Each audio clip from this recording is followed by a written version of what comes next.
2억 깎아줘도 안 사. 서울 강서구 초역세권 아파트, 도봉구 주상복합 상가 임대 공실, 경기도 미분양. 서울은 15억 있어야 산다. 금융위원회 보고서는 부동산 시장 위험을 이유로 가상금리는 올리면서 오히려 예금금리는 낮추는 은행들의 행태를 지적합니다. 뉴스 기사만 보면 가슴이 답답합니다.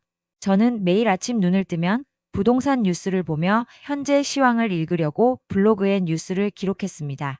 이제부터는 유튜브를 통해 함께 제 생각과 현장의 이야기를 나누고자 합니다. 부산 앞 바다에서 구독, 좋아요 함께 출발합니다. 가끔 뉴스를 보면 말도 안 되는 오피스텔도 분양받으라고 떡하니 뉴스 기사로 올린 경우도 보게 되더라고요. 어이가 없습니다. 자, 지금부터 부동산 투자의 두 얼굴을 보여주는 사례를 해보려고 합니다. 2020년 서울 마포구에서 시작된 A씨의 투자 성공담입니다. A씨는 대출 8억 원을 끌어다 10억짜리 상가 건물을 매입했습니다. 당시 은행 대출 금리는 3%대, 월세 수입으로 대출이자를 충분히 갚을 수 있다고 판단했죠. 실제로 2년 뒤 이 건물은 15억까지 올랐습니다. 대출로 투자한 2억으로 5억의 수익을 낸 겁니다. 하지만 같은 해에 시작된 B씨의 이야기는 전혀 다른 방향으로 흘러갔습니다. B씨 역시 대출 7억을 받아 9억짜리 상가 건물을 샀습니다. 위치는 신도시 핵심 상권이었죠. 하지만 2년 뒤 건물 가격은 7억으로 떨어졌습니다. 월세는 반토막 났고 대출 이자는 6%대로 치솟았습니다. 결국 B씨는 경매로 건물을 내놓았습니다. 이처럼 부동산 투자에서 레버리지는 양날의 검이었습니다. 레버리지란 쉽게 말해 남의 돈을 빌려 투자하는 것입니다. 적은 원금으로 큰 수익을 노릴 수 있지만 반대로 큰 손실도 가능하죠. 2017년대 후반부터 많은 사람들이 레버리지 투자에 뛰어들었습니다. 저금리 시대였고 부동산 가격은 계속 오를 것 같았습니다. 서울 강남의 한 공인중개사에 따르면 당시 매수자 10명 중 8명은 대출을 끼고 거래했다고 합니다. C씨는 2018년 강남 오피스텔 세 채를 대출로 매입했습니다. 보증금 1억씩 총 3억을 투자했죠. 2021년 매각 당시 시세 차익만 5억이 넘었습니다. 월세 수익까지 더하면 3년간 6억 원 이상을 벌었습니다. 반면 D씨는 2021년 초 수도권 신도시에서 상가 두 채를 대출로 매입했습니다. 지하철 역세권이었고 임대 수요가 많을 거라 예상했죠. 하지만 코로나19 장기화로 상권이 무너졌고 금리 인상으로 대출 이자 부담은 2배로 늘었습니다. 현재 D씨의 상가는 공실 상태입니다. 이런 극단적인 사례들이 보여주는 것은 무엇일까요? 레버리지 투자가 성공하려면 3가지 조건이 필요합니다. 첫째, 적절한 위치 선정입니다. A씨와 C는 서울 핵심 상권을 선택했습니다. 둘째, 시장 흐름을 읽는 눈입니다. 2021년 이후 매수자들은 상승장이 끝나가는 시점에 뛰어들었죠. 셋째, 현금 흐름 관리입니다. 임대 수입으로 이자를 감당할 수 있어야 합니다. 2023년 기준 전국의 경매 물건 중 상가 건물이 차지하는 비중이 30%를 넘어섰습니다. 이는 2019년 대비 2배 증가한 수치입니다. 대부분 레버리지 투자 실패의 사례들이죠. 한국감정원 통계에 따르면 2021년 이후 매입한 상가 건물 10채 중 4채는 현재 공실이거나 월세가 절반 이하로 떨어졌습니다. 부동산 투자 시장은 변곡점을 맞이했습니다. 더 이상 대출만 받으면 돈을 번다는 공식은 통하지 않습니다. 서울의 한 은행 지점장은 과거 부동산 대출의 연체율이 1% 미만이었다면 최근에는 3%를 넘어섰다고 말합니다. 이제 투자자들은 더욱 신중한 판단이 필요합니다. 지금도 어딘가에서는 A씨처럼 성공하는 사례가 있을 것입니다. 하지만 B씨나 D씨처럼 실패할 가능성도 커졌습니다. 과연 지금 이 시점에 레버리지 투자는 정답일까요? 부동산 시장의 두 얼굴은 우리에게 많은 생각할 거리를 던져주고 있습니다. 이처럼 레버리지 투자의 성공과 실패를 가른 것은 결국 공실이었습니다. 특히 영끌로 꼬마 빌딩을 매입했던 투자자들의 현실은 더욱 냉혹합니다. 서울 마포구의 이 씨는 2021년 80억 대출을 받아 100억짜리 상가 건물을 샀습니다. 월 임대료 수입이 5천만 원이었으니 대출이자를 내고도 2천만 원의 수익이 남는 구조였죠. 하지만 2년이 지난 지금 이 씨의 건물은 절반이 비어 있습니다. 건물주가 되면 모든 게 끝날 것 같았습니다. 하지만 현실은 달랐죠. 2023년 한국부동산원 자료에 따르면 수도권 상가 공실률은 15%를 넘어섰습니다. 2019년 대비 2배 이상 증가한 수치입니다. FC가 운영하는 강남구의 한 상가 건물은 더 심각한 상황입니다. 2022년 초 120억에 매입한 이 건물은 현재 3개 층이 텅 비어 있습니다. 5월 대출이자만 4천만 원. 임대료를 30% 이상 낮췄지만 세입자를 구하기가 쉽지 않습니다. 상황이 이렇다 보니 건물주들은 이러지도 저러지도 못하는 딜레마에 빠졌습니다. 대출이자를 갚으려면 임대료를 올려야 하지만 그러면 세입자들이 떠나버립니다. 임대료를 낮추자니 대출이자도 못 갚는 상황이 되죠.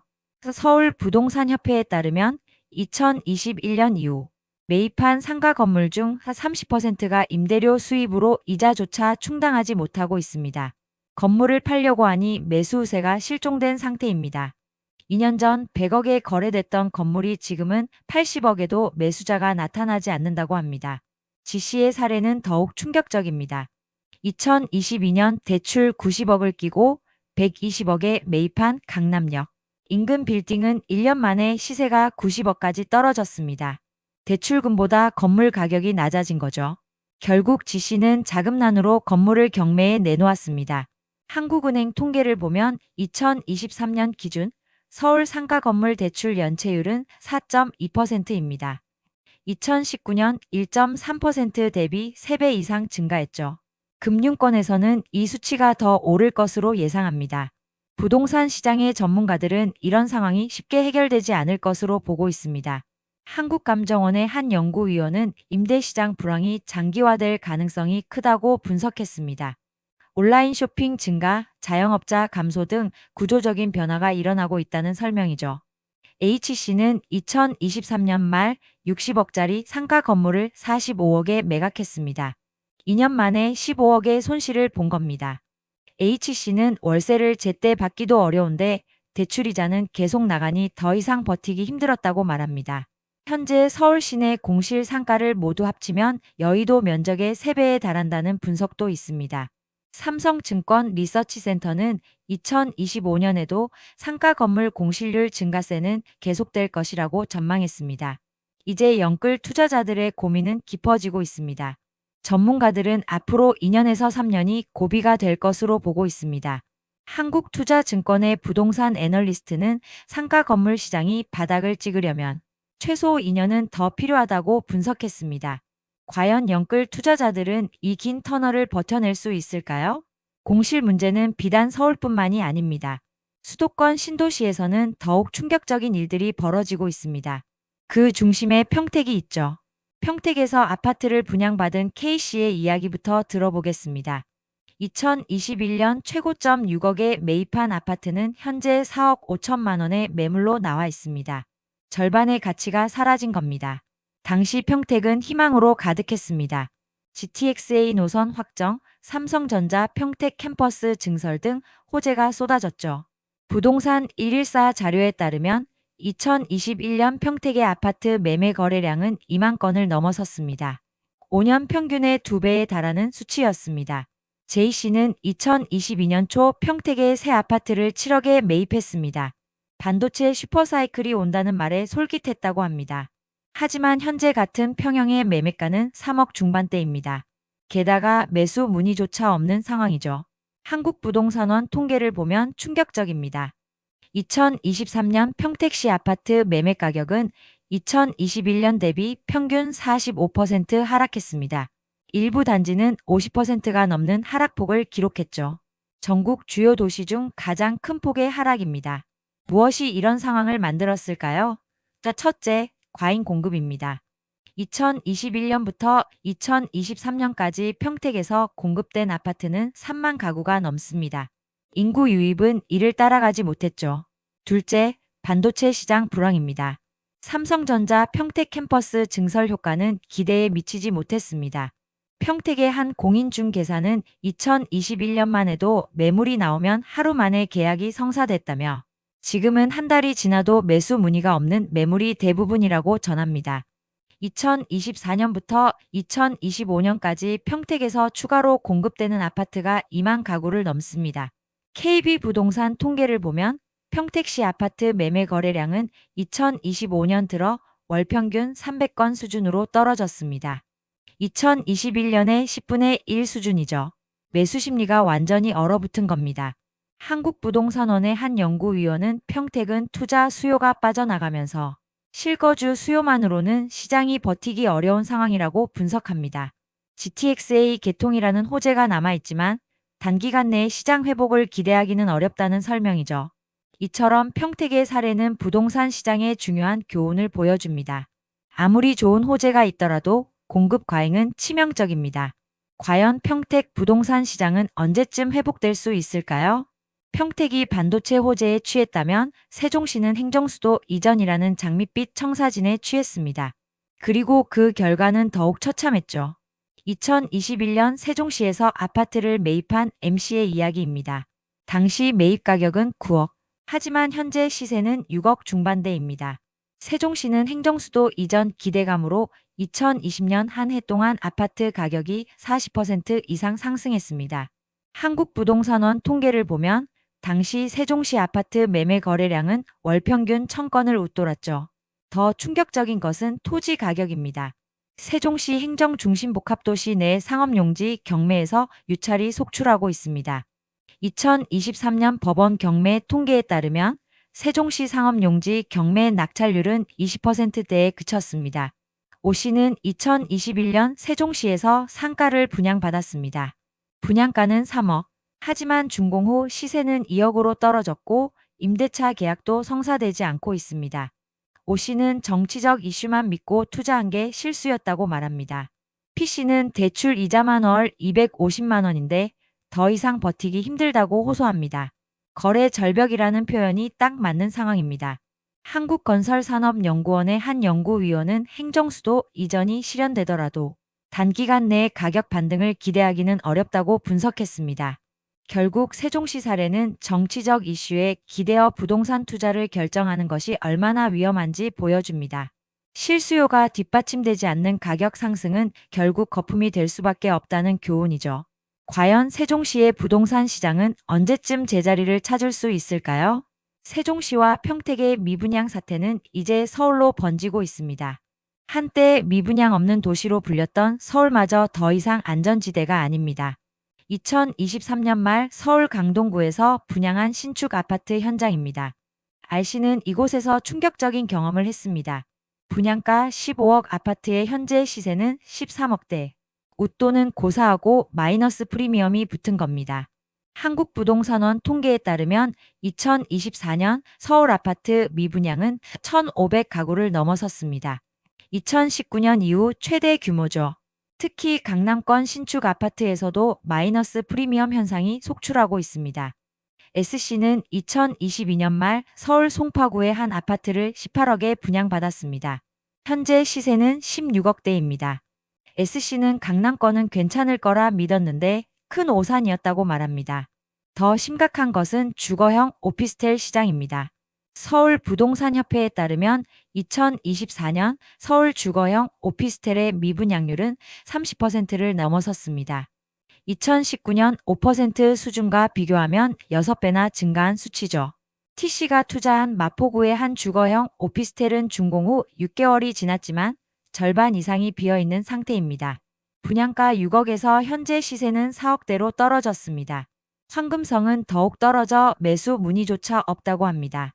서울 강남의 한 공인중개사는 신축 아파트도 웃돈을 기대하기 어려운 시대가 됐다며 일부 단지는 계약금을 포기하는 수분양자도 늘고 있다고 전합니다. 2023년 서울 영등포구에서 분양받은 도시형 생활주택의 시세가 분양가 대비 30% 이상 하락했습니다. 유 씨는 중도금 대출도 받지 못한 채 계약금을 포기해야 할 상황이라고 말합니다. 한국건설산업연구원의 분석도 비관적입니다. 2025년 서울 아파트 미분양은 2,000가구를 넘어설 것으로 전망됩니다. B씨는 서울은 안전하다는 생각에 투자했는데 이제는 빨리 손절하고 싶다고 말합니다. 금융투자협회 자료를 보면 서울 부동산 시장의 변화가 뚜렷합니다. 2024년 서울 아파트 매매 거래량은 2021년 대비 70% 감소했습니다. 거래 절벽을 넘어 시장 붕괴 수준이라는 평가가 나오는 이유입니다. 부동산 전문가들은 이런 현상이 당분간 지속될 것으로 보고 있습니다. 삼성증권의 한 애널리스트는 서울도 더 이상 미분양 우려에서 자유롭지 않다며 2025년에는 마이너스 프리미엄 단지가 더욱 늘어날 것이라고 전망했습니다. 이제 서울 부동산 시장도 큰 변화의 기로에 서 있습니다. 과연 부동산 불패 신화의 마지막 보루였던 서울마저 무너지고 있는 걸까요? 서울마저 흔들리는 상황에서 은행들의 움직임은 더욱 충격적입니다. 한국은행이 기준금리를 동결했음에도 시중은행들은 가상금리를 올리며 대출자들을 더욱 옥죄고 있습니다. 우 씨의 사례를 보겠습니다. 2021년 주택담보대출을 받을 당시 금리는 3.5%였습니다. 하지만 현재 대출 금리는 4.5에서 5%를 넘어섰습니다. 기준금리는 그대로인데 은행이 가상금리를 1.5%포인트를 올린 탓입니다. 금융감독원 자료에 따르면 2024년 말 5대 시중은행의 평균 가상금리는 2.8%입니다. 2021년 1.3% 대비 2배 이상 상승했죠. 은행들은 부동산 시장 위험도를 증가의 이유로 이야기하지만 실상은 다릅니다. X씨는 2022년 받은 주택담보대출의 금리가 5.5%까지 올랐습니다. 월 이자 부담이 2배로 늘었죠. X씨는 은행이 위험하다며 금리를 올리는데 정작 예금금리는 그대로라고 지적합니다. 2024년 시중은행의 이자 이익은 50조 원을 넘어섰습니다. 2021년 대비 2배 가까이 증가한 수치죠. 가상금리 인상이 은행의 수익으로 이어진 겁니다. Y씨의 경우는 더욱 심각합니다. 2023년 말 만기가 돌아온 대출을 연장하려 했지만 은행은 신용등급 하락을 이유로 거절했습니다. 결국 대부업체에서 11% 금리로 대출을 받아야 했죠. 금융위원회 보고서는 은행들의 행태를 지적합니다. 부동산 시장 위험을 이유로 가상금리를 올리면서 정작 예금금리는 오히려 낮추고 있다는 겁니다. 서울의 한 은행 지점장은 본점에서 가상금리 인상을 강요하고 있다며 실제 위험도와 무관하게 수익성 개선이 목적이라고 털어놓았습니다. Z씨는 2021년 5억 원의 주택담보대출을 받았습니다. 당시 월 이자는 150만 원이었죠. 하지만 현재는 300만 원으로 늘었습니다. Z씨는 은행은 돈 버는데 서민들은 이자 폭탄에 시달린다고 호소합니다. 한국금융연구원의 분석도 비판적입니다. 시중은행들이 부동산 시장 위축을 핑계로 과도한 가상금리를 부과하고 있다는 지적입니다. 실제 연체율 상승폭과 비교하면 가상금리 인상폭이 지나치다는 겁니다. AAC의 이야기도 들어보겠습니다. 2022년 받은 상가담보대출의 금리가 6.5%까지 치솟았습니다. AAC는 임대 수입으로 이자도 못 갚는 상황인데 은행은 계속 금리만 올린다고 말합니다. 금융감독원에 따르면 2024년 말 기준 가계대출 연체율은 0.5%에 불과합니다. 하지만 은행들은 평균 2.8%의 가상금리를 부과하고 있죠. 위험도와 금리 수준이 맞지 않는다는 지적이 나오는 이유입니다. 이런 상황에서 금융당국의 규제는 오히려 대출자들을 더 어렵게 만들고 있습니다. 총부채 원리금 상환비율 규제로 대출 자체가 막히면서 대부업체로 내몰리는 서민들이 늘고 있죠. 과연 이런 은행들의 행태가 정당화될 수 있을까요? 부동산 시장 위축을 이유로 한 가상금리 인상이 서민 경제를 더욱 옥죄고 있는 상황입니다. 이제 금융당국의 적극적인 대응이 필요한 시점이 아닐까요? 은행의 가상금리 인상으로 가장 큰 타격을 받은 것은 40대 중산층입니다. 통계청 자료가 이를 적나라하게 보여줍니다. 김 씨의 사례는 40대 중산층의 현실을 대변합니다. 연봉 7천만 원으로 넉넉해 보였지만 주택담보대출 이자가 월 350만 원으로 늘면서 생활고에 시달리고 있습니다. 김 씨는 중산층이었다고 생각했는데 어느새 빚 갚기도 버거워졌다고 말합니다. 한국은행 가계부채 통계를 보면 충격적입니다. 40대의 평균 부채는 2억 원을 넘어섰고 이 중 80%가 부동산 관련 대출입니다. 소득 대비 부채 비율이 400%를 넘는 가구도 30%에 달합니다. 이 씨는 2021년 대출을 받아 집을 샀습니다. 당시 월 소득의 25%가 이자 납부였는데 현재는 45%까지 늘었습니다. 결국 이 씨는 퇴직금을 깨서 대출을 일부 상환했지만 여전히 버거운 상황입니다. 더 심각한 것은 실업률입니다. 한국고용정보원에 따르면 2023년 40대 실업률은 4.5%로 2019년 대비 2배 이상 증가했습니다. 특히 자영업자의 폐업이 급증하면서 상황은 더욱 악화되고 있죠. 박 씨의 이야기는 더욱 안타깝습니다. 카페를 운영하다 폐업한 후 대출 이자를 감당하지 못해 신용 등급이 추락했습니다. 현재는 대부업체 대출로 연명하고 있는 상황입니다. 주거비 부담도 심각합니다. 한국부동산원 자료를 보면 40대 가구의 월 소득 대비 주거비 지출 비율이 평균 35%를 넘어섰습니다. OECD가 권고하는 30% 기준을 훌쩍 넘어선 겁니다. 강 씨는 전세 대출을 받아 살고 있습니다. 금리 상승으로 월 이자가 180만 원까지 올랐고 여기에 관리비까지 더하면 매달 250만 원의 주거비가 들어갑니다. 강 씨는 내 집 마련은 이제 꿈도 꾸기 어렵다고 말합니다. 금융위원회 보고서는 더욱 비관적입니다. 40대 가구의 30%가 원리금 상환에 어려움을 겪고 있으며 이 중 절반은 제2금융권 대출까지 받은 것으로 나타났습니다. 김 과장의 경우 월급에서 대출 이자를 내고 나면 100만 원도 남지 않습니다. 자녀 교육비도 줄여야 했죠. 김 과장은 중산층의 꿈이 무너지고 있다고 한숨을 쉽니다. 한국금융연구원의 분석은 경각심을 일으킵니다. 40대 가구의 72%가 향후 2년 내 금융위기를 겪을 수 있다는 겁니다. 특히 다중채무자의 경우 그 위험이 더욱 크다고 지적합니다. 이런 상황에서 40대의 내 집 마련은 점점 더 어려워지고 있습니다. 최 씨는 10년간 모은 돈으로 집을 사려 했지만 대출 규제로 포기해야 했습니다. 결국 월세로 전환할 수밖에 없었죠. 전문가들은 이 위기가 일시적이지 않다고 경고합니다. 한국경제연구원의 한 연구위원은 40대 중산층의 붕괴는 사회 전체의 위기로 이어질 수 있다고 지적합니다. 이제 우리는 심각한 질문을 던져야 합니다. 부동산은 과연 자산 증식의 수단이 될 수 있을까요? 아니면 40대를 집어삼키는 부채의 늪이 될까요? 이런 위기 상황에서 우리는 어떤 선택을 해야 할까요? 40대 중산층의 붕괴는 우리 부동산 시장이 큰 변화의 시기를 맞이했음을 알려줍니다. 하지만 위기 속에서도 새로운 기회는 찾을 수 있습니다. 서울의 직장인 박 씨는 2023년 말 강남의 한 아파트를 16억에 매수했습니다. 2021년 최고가가 22억이었던 곳이죠. 박 씨는 하락장에서 내 집을 마련할 기회를 잡았다고 말합니다. 부동산 시장의 기본 원칙은 명확합니다. 싸게 사서 비싸게 파는 것. 한국부동산원 자료를 보면 과거 20년간 가장 큰 수익을 낸 투자자들은 하락기에 매수한 경우가 많았습니다.